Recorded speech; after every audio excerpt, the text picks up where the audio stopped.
Economics is the study of how society allocates scarce resources among their alternative uses in order to satisfy human wants and needs. Economics starts in our home by budgeting of parents to our needs, like food, shelter, and clothes. The problem in our economics is we prioritize our wants than our needs. For example, computer and cell phone. Another problem is man can never ever be satisfied. Like in the cell phone, they endorse one unit and after a month they produce a new product that's more unique and beautiful. Because of that, people encouraged to buy their new products. We need economics to our government.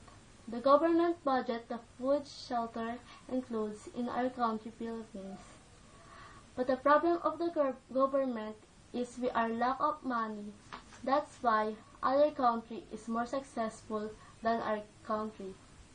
And I believe that economics is important to study to make budgeting not only in our home but to the government and to make our country successful.